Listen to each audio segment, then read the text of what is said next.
Welcome to మెగా9 TV. నేను మీ రాణి. బంగ్లాదేశ్లో ఉద్రిక్త పరిస్థితులు నెలకొన్నాయి.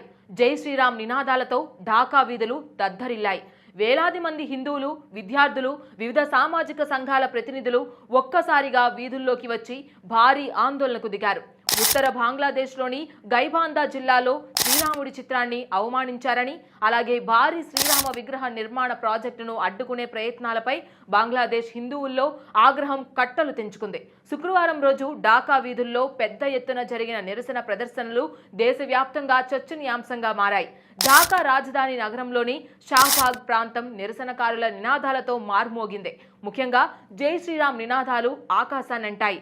ఇది కేవలం ఒక స్థానిక సమస్య కాదని, బంగ్లాదేశ్లో మైనార్టీ హిందువులపై జరుగుతున్న దాడులకు నిదర్శనమని ఆందోళనకారులు స్పష్టం చేశారు. చాలా కాలంగా హిందూ మైనార్టీలపై జరుగుతున్న అన్యాయాలకు ఇది పరాకాష్ట అని పలువురు నేతలు ఆగ్రహం వ్యక్తం చేశారు.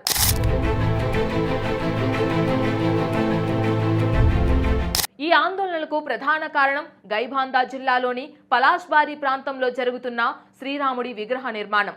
సుమారు 81 అడుగుల ఎత్తుతో నిర్మిస్తున్న ఈ విగ్రహం బంగ్లాదేశ్లోనే అతిపెద్ద శ్రీరామ విగ్రహంగా నిలవాలని నిర్వాహకులు ఆశించారు. అయితే ఈ ప్రాజెక్టు ప్రారంభం నుంచి కొన్ని ఇస్లామిక్ సంస్థల నుంచి తీవ్ర వ్యతిరేకత ఎదురైంది.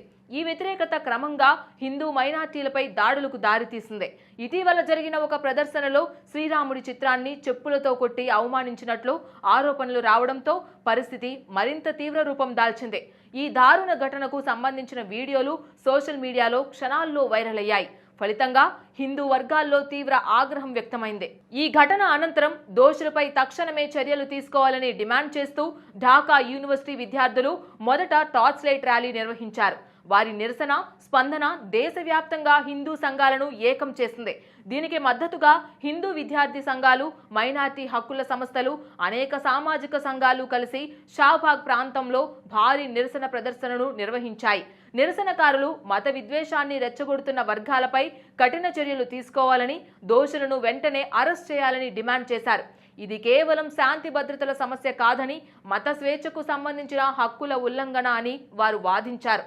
బంగ్లాదేశ్ రాజ్యాంగం పౌరులందరికీ మత స్వేచ్ఛను ప్రసాదించిందని, ఆ హక్కును కాపాడాల్సిన బాధ్యత ప్రభుత్వంపై ఉందని వారు గుర్తు చేశారు.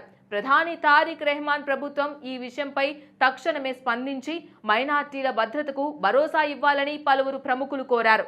బంగ్లాదేశ్ నేషనలిస్ట్ పార్టీకి ఇది పెద్ద సవాల్గా మారిందని చెప్పడంలో ఎలాంటి సందేహమూ లేదు.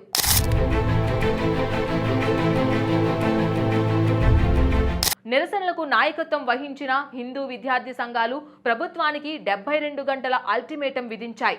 శ్రీరాముడి చిత్రాన్ని అవమానించిన వారిపై ప్రభుత్వం చర్యలు తీసుకోకపోతే దేశవ్యాప్తంగా మరింత పెద్ద ఉద్యమానికి దిగుతామని హెచ్చరించాయి.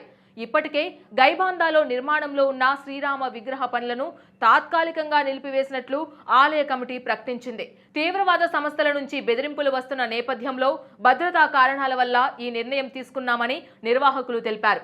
ప్రస్తుతం విగ్రహ నిర్మాణం దాదాపు 80% పూర్తయింది. ఈ ఘటన బంగ్లాదేశ్లో హిందూ మైనార్టీల భద్రత, వారి మత స్వేచ్ఛ, మత సామరస్యంపై మరోసారి తీవ్ర చర్చకు దారితీస్తుంది.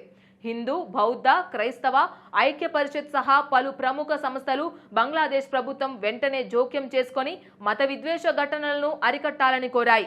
2009 నుండి 2024 వరకు అధికారంలో ఉన్న అవామీ లీగ్ హయాంలో కూడా మైనార్టీలపై దాడులు జరిగాయని, అయితే ప్రస్తుత బంగ్లాదేశ్ నేషనలిస్ట్ పార్టీ ప్రభుత్వం ఈ సమస్యను మరింత తీవ్రంగా పరిగణించాలని వారు సూచించారు. దేశంలో మత సామరస్యం కాపాడడం అత్యవసరం, లేకుంటే అది దేశ అభివృద్ధికి, అంతర్జాతీయ సంబంధాలకు విఘాతం కలిగిస్తుందని విశ్లేషకులు హెచ్చరిస్తున్నారు. ప్రధాని తారిక్ రెహమాన్ నేతృత్వంలోని ప్రభుత్వం ఈ విషయంలో ఎలాంటి నిర్ణయాలు తీసుకుంటుంది అనేది ఇప్పుడు కీలకంగా మారింది.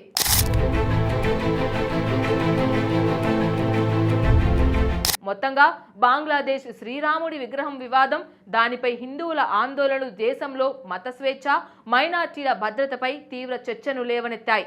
దోషులపై కఠిన చర్యలు, శ్రీరామ విగ్రహ నిర్మాణానికి భద్రత కల్పించాలని హిందూ సంఘాలు ప్రభుత్వానికి అల్టిమేటం జారీ చేశాయి. బంగ్లాదేశ్ ప్రభుత్వం ఈ సవాల్ను ఎలా ఎదుర్కొంటుందో, దేశంలో మత సామరస్యాన్ని ఎలా పునరుద్ధరిస్తుంది అన్నది ఆసక్తికరంగా మారింది. ఈ ఉద్రిక్తతలు రాబోయే రోజుల్లో ఎలాంటి మలుపులు తిరుగుతాయో వేచి చూడాలి.